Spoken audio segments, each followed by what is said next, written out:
Hey guys, welcome back. We're walking you through our How to Quit Your Job manual. And today we're going to be talking about the marathon in the middle. What is it that you've got to do when the going gets good and it just seems like you're not getting anywhere?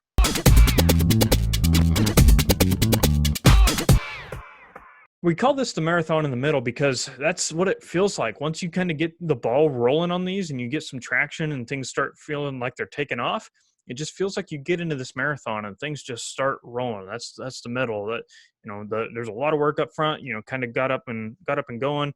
Then you're doing, waiting for this final payoff, this final result at the end, and it just feels like it's dragging out forever. So there's some ways to get around this that can actually help. We created this manual to try to help you get through that so you know the process of what it looks like from beginning to end. But even within this manual, it's not going to give you all the answers. There's going to be questions you have, problems you face, opportunities that pop up, problems that pop up, all these different things that come along the way. And we cannot make a manual big enough to deal with all of those issues. Plus, you'd spend your whole time trying to dig through a manual that big to find the answer and not all your time actually trying to solve the problem and get to where it is that you're trying to go. So our recommendation here at that point is once you reach this marathon in the middle, that is the opportune time to be reaching out to find a mentor or a coach. Joe and I do this. We help people out, helping them live out the life that they really want to live. And, reach out to us if you want. Or if you've got somebody that's really good, you think would be a good mentor and they're willing, then that'd be somebody else good to reach out to there as well. But if you're not really sure on how to actually go about finding somebody who's a good fit, we've created a manual for you for that. So the manual you want to check out here is the Coaching Field Manual, and we have this up at our 9 to 5er site on Facebook, and we're actually going to be creating a YouTube series on this too. And by the time that you see this, we're probably already going to be working on it. So don't fret. That Coaching Field Manual was created not by Reese and I going to classes and learning about coaches and mentors. This is literally what worked for us and what did not work for us. So there are good mentors out there and there are bad mentors out there, and mentors and coaches they're not exactly the same thing. And they are there to help you fill in the gaps of the missing pieces that are for your particular problem that you're trying to solve. Like Reese said, if we tried to sit here and detail out every single person's path at this point, it would be impossible. There's just too much stuff going out there. You need a coach or a mentor, someone that can help you solve your problem for you, or has already been there and done that and been like, listen, you need to this doesn't matter over here. Like, you're worrying about this. This is what you need to be focusing on. So it's best to find someone who's already kind of where you want to be. And I was told that not only you don't really go based off of their age, but you go based off of where they are in life. I've had a couple of mentors that were actually younger than me that jumped into what I was doing at an early age, and I was off doing something else. And I would also say that you want to kind of make sure that the business that they're in, that they've replaced their income with, has not entirely consumed their life. There's a lot of people out there that are making millions and millions of dollars, and their health is garbage, their marriage is garbage, their family is garbage, and it's just everything else is terrible, but they're killing it and their bank account is huge. Well, great for their bank account, but you want to make sure that that person, they live at their job and they've replaced their job with another job. You want to find someone that is maintaining their business they've created versus trying to just have all the hats on all at once. And find someone that is multiple levels above you, but stick with them for a long period of time so that you can kind of grow with them. And you want to make sure that you're compensating your mentor or your coach. And this comes in all different types of forms of payment. It can just be a straight hourly rate. It can be a monthly rate. And then there's something you can do deals together. You can buy, it could be as simple as buying them lunch, or it could be like, hey, I want to learn how to do this. I'm like, okay, well, how about I just manage you, and like, I'll let you work at one of my properties and you can learn it that way, like on the job type of training. And the most important investment that you can make is in yourself. And this came from Warren Buffett. I think this is a good idea as long as it's in your budget and you're getting more value than what you were paying for.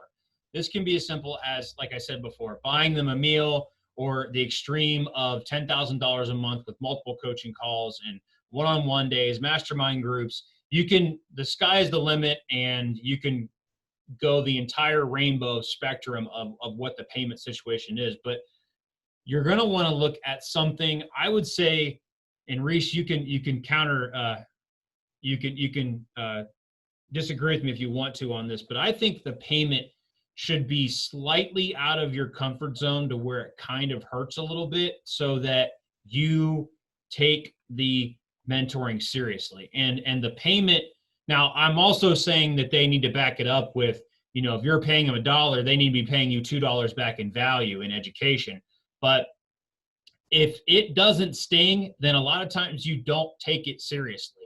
And yeah, I want to jump in there for just a minute, Joe, because I wholeheartedly agree with that if you're not stretching yourself with that payment to your coach, that it's not doing you any good. You're not actually committing to it. And because that payment isn't for your coach. If you have a good coach, they could care less about that payment that they're receiving. That payment is your commitment. We could do commitment lots of other ways, but when the rubber hits the road, money's on the table, that's when people commit.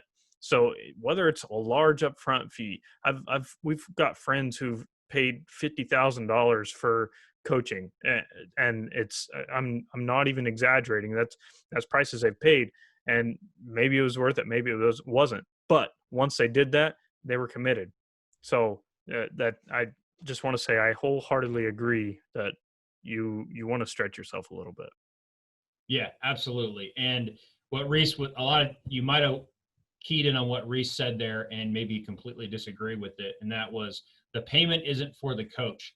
And I didn't understand that until I became the coach, because coaches, they live and die off of their reputation and how they retain and attract more students, because at some point you're going to outgrow your coach or your mentor, and you will be at their level. And a lot of times it's almost an equal thing where you guys are doing deals together, or you are at the same level, and it's time to find out who their coach is, so that you can key up to that level.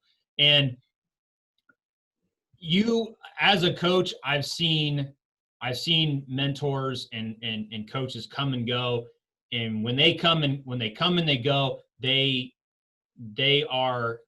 charging that upfront fee, or they're charging that monthly payment, but everybody drops out, and man, bad press spreads like wildfire. And just to finish up on my point here, maybe starting out at the $10,000 a month level for what some coaches charge might not be the best bet. And I'm not saying that you don't have that money. It doesn't matter if you have the money or not. You might not need $10,000 a month coaching. You might be to a certain point where you just need $100 a month coaching, $500 a month coaching, or $1,000 a month coaching. You want to pay for the level of coaching that you are ready for. And your bank account in that sense doesn't really matter in that sense, because if you're ready for a level of coaching and your bank account is not ready for it, people that really want to get coached will find a way to make that payment happen, and they will fight tooth and nail to get that coaching, because they know the true value of it. So Reese, tell us a little bit more about the pitfalls and the bear traps of coaching. Yeah, I'm going to stop my video for just a minute because I think I might have froze. All right, back on. So from what Joe was saying, that that may be one end of the spectrum there at the $10,000 a month, and diving in at a lower level may help you learn some of the things that you want to look for in a good coaching program, some of the things that a bad coach may come out of, and maybe that coach is charging $10,000 a month, but they're not worth $100 a month. So starting at a lower level may help you do that, but beware of going down to that other end too, because say you start off with a free mentor. What are you paying them? Where's your commitment? What kind of information are you getting that is worth zero? Right? That's that exchange that you're having there with them. If they're not giving you information that is worth you paying them for, like what do you think that's going to do to accelerate that? So just be very cautious of that sort of situation where it's a freebie. Another thing is be very careful of partnering and joint venturing with your coaches. Now, there may be situations, and there are very certain coaches. I want to be very clear on that. There are very certain coaches where that works very well. But if there is a conflict of interest there that is generated, do they really have your own best interest at heart as a coach? So if you do have to have the situation with your coach where you are joint venturing with them, just be careful that that could really blow up. That could backfire on you. That you're both getting a win-win. You're both making money, but because of that conflict of interest, you no longer are receiving the best value that coach is able to bring you. So, guys, this whole coaching field manual, this is just a quick blurb and a quick snapshot of what the coaching field manual has to offer. And the coaching field manual itself, it goes much deeper into the pros and cons, what to look for, what to watch out for, and how to find the best, like where to go and look for good coaches, how to vet them. And it goes through the whole step-by-step process.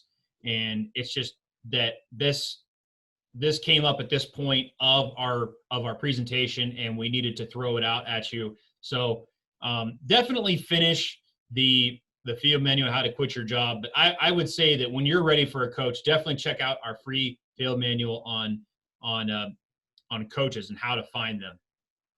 Yeah. So let us know in the comments exactly where you are, whether you've had a coach before, whether you haven't, whether you had success with them or whether you haven't, and just how that story is. And maybe if some other people have questions on if they haven't had other coaches before, try to help them out with your experience with that as well. So go ahead and click like and follow along so you can continue along our journey on how to quit your job.